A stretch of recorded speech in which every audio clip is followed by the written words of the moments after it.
Hey everybody, it's Nate Dunham with Nate Dog Training, and I'm here in my little office living room with my 4 dogs, and this is just a glimpse into my life and what we do on our downtime when I'm working, doing things in here, watching TV. My dogs are all resting around here. Why I do that, if I get up to leave the room, they don't follow me. If I go to the restroom or go to the kitchen, I'd rather have them rest in my living room than obsess on me all over the house. So I try to get people to see this is much healthier than following you everywhere you go every minute of the day. It just creates anxiety and certain behaviors you don't want. So this is what we do. If I was to get up and to move around the house, they just stay around and do. If I was going to go outside, if I was to go outside the other room here and leave, they just stay resting. If I needed them, I would call them over. But, you know, when do I need them to go to the bathroom with me? The way I train dogs to be able to sit still or to rest and not follow me all over the place, I use a tether system. So I have a leash attached to the bottom of my chair, and I'll have connected to, this is a newer puppy, so I'd have it on her. She's graduated from that at this point, but I would have a 6-foot leash on her collar and have her here. So if I get up to leave, she just doesn't follow me until I get better at conditioning her not to get up every time I get up. The leash can be your best friend for sure and help you in the process of training. Dog training with the tethering all starts at home. The more that you do this now, the easier it is for you to carry on throughout life without using any of those tools anymore. So it's just a temporary solution. As you can see, I have a playpen here for when I'm home, but I cannot watch this puppy every second. I just unfold it out and keep her in there if I'm really doing some things where I cannot keep an eye on her.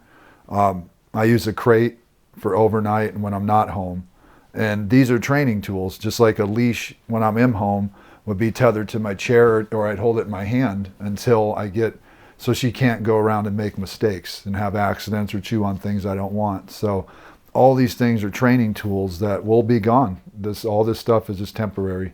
But if you don't do it, it really does create a bunch of behavioral problems you will not want down the road. Here in my backyard with my 4 dogs, and just kind of showing you guys our little play routine, our little play break that we do every day. I try to get clients to follow a structured routine that you kind of control when they play and when they rest and all that good stuff. So this is sort of a day in the life back in our backyard. This is Hazel. This is a 12-year-old pit that I've had for about 10 years now. You've got Bridget. Good. The little one is Bridget. She's almost 7. I've had her for 5 years, going on 6 now. Both of these are Humane Society turn-ins. Tay, which is the pit mix right here, is 5 years old. I've had her 2 years. She's from a Pity Me rescue group. And then the one that's on the ground is a new puppy that's about 7 months old that I got at Humane Society about 3 months ago now. And this is out in my front yard here. As you see, I don't worry about them running off. Couldn't pay them to leave me. When you provide them with mental balance that we do, they don't want to go anywhere. Right. Okay. And then we'll swing around. Bridget, Hazel. Good girls. Perfect. I'm gonna grab their leashes. All right, so we're here at the pet store. Gonna give them a chance to go to the restroom before we go in. These are things I do with my clients to teach their dogs how to act in public and how to have manners and social skills.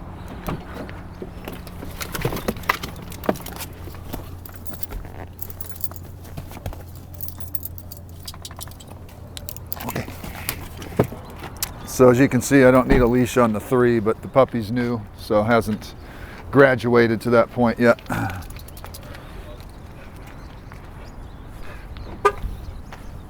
So that's what we do. They kind of gather up in their little spots and follow me through.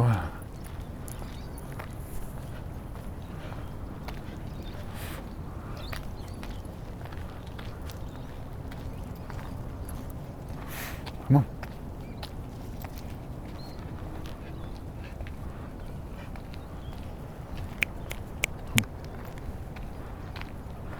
So it looked like somebody spilled the shake, huh?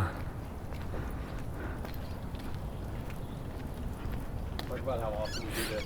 Yeah, so this is something we do with clients. They'll have a meet me here at this shopping center, and then we park, have them walk over here, and we give the dogs a chance to go potty, and then we kind of walk through the shopping center and then go into the pet store and just teach them how to be patient, waiting in line, looking for things, shopping, dealing with carts and new sights and sounds, especially for puppies. It's good to desensitize them to all these sights and sounds.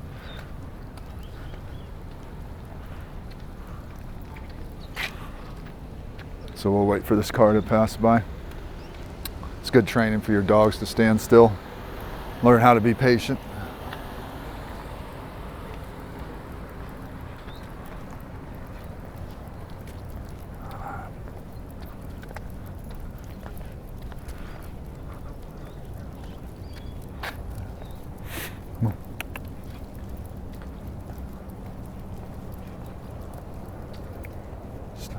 Then I like to give them permission. Hey, okay.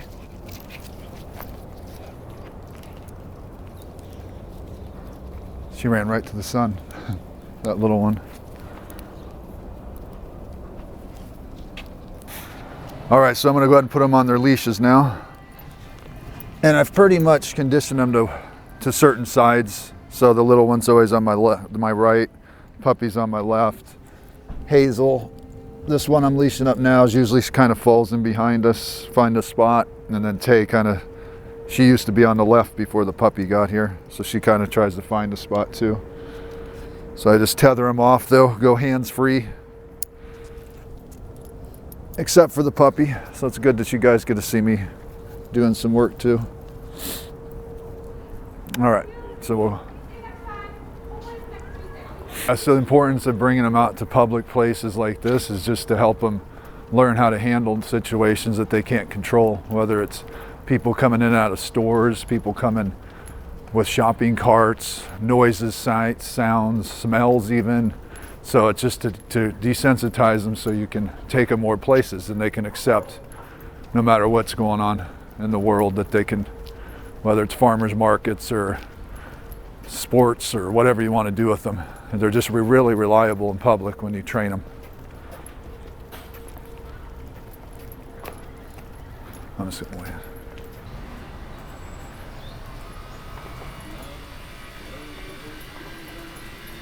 So here we are in the pet store, Pet Planet, having a good time. Just doing a little tour.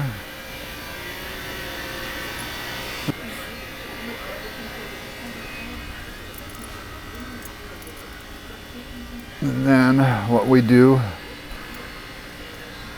we'll do obedience cues and stuff in here with clients' dogs and puppies, and get people just to shop around with their dogs. So we'll end up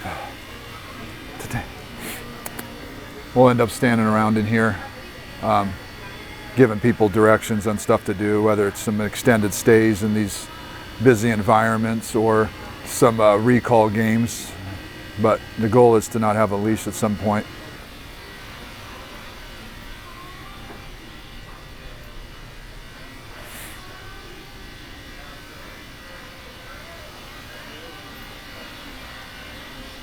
So just kind of showing you guys when they turn, when you stop, they should stop. When you turn, they should turn. When you go, they should go. You don't have to have any words. You just got to teach them how to walk on a leash, is the quickest way to get this kind of control. All right, we're here at Desert Foothills Park.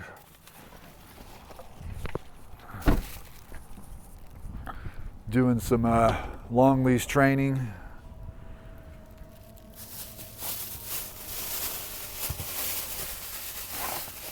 with the puppy. The other dogs have already done through this, so I don't need a long leash on them anymore.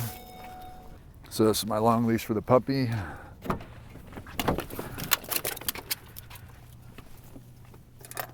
That's what I like to do. Switch her off on this before she comes out because she hasn't earned the right. Okay. So this is something I try to teach clients, to be at the park, to give your dogs a chance to sniff and run and play ball and kind of open it up, but with control. You know, you have to use to be legal, you have to have a leash anyway, so you get a 30 foot or a 50 foot leash, and you come down here and do the things I'll kind of show you a little bit of what I do, how I teach my dogs to be off leash trained. Until you get a AKC, Canine Good Citizen, is the only way you can have them legally off leash at any park, which is something I can do for you too. So I kind of let the puppy do its thing, let him sniff around, have some fun. Huh. Yeah, so we just do here, we kind of walk through the park. Doesn't have to be an exact route that you take, but I just kind of take my little route here at this park. And you can see if the puppy gets to the end of the leash, I just kind of stand my ground. I don't let them pull me around. So I'm just trying to make sure they never learn to pull me.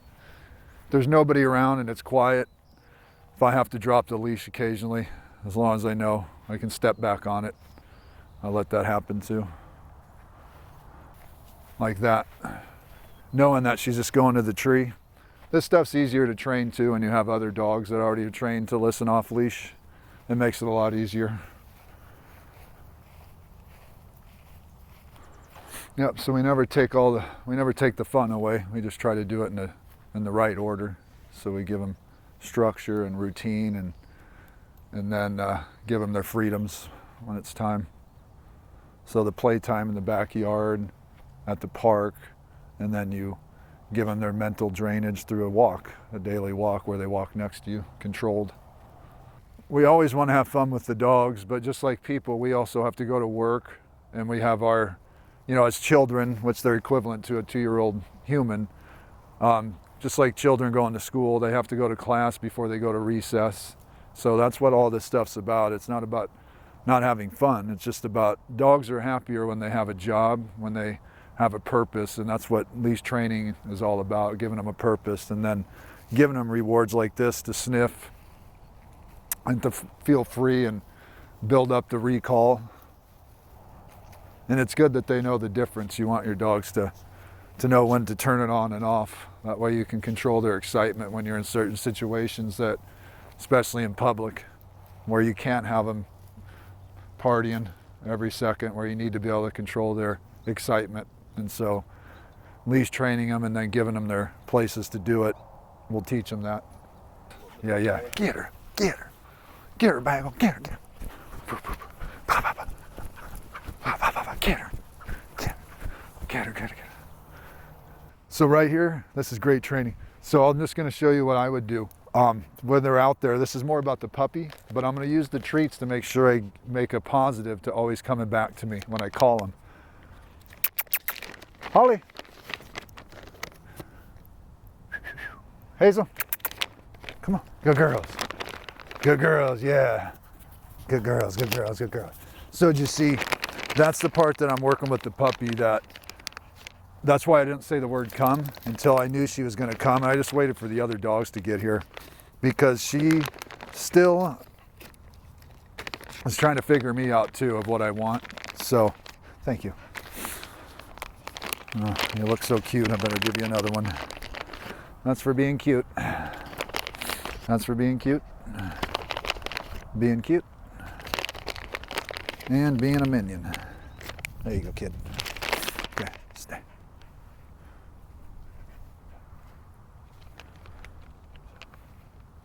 Okay. Get her, Michael, get her. Let's go. Yeah. Good girl. Oh, thank you, Minion. Thank you, Minion. Thank you, Minion.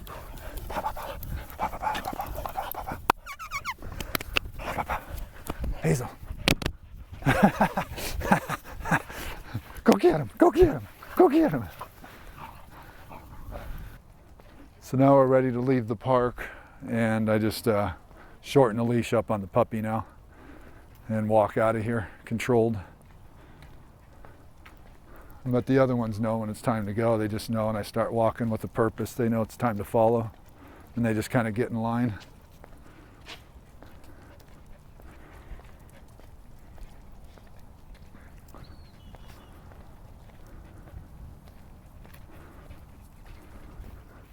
All right. So that was just a little day in the life of Nate Dog Training, just showing you kind of what to look forward to if you hire me for your training needs. My goal is for you to have what I just showed you through this little video of just better relationship with them, and you can do more things.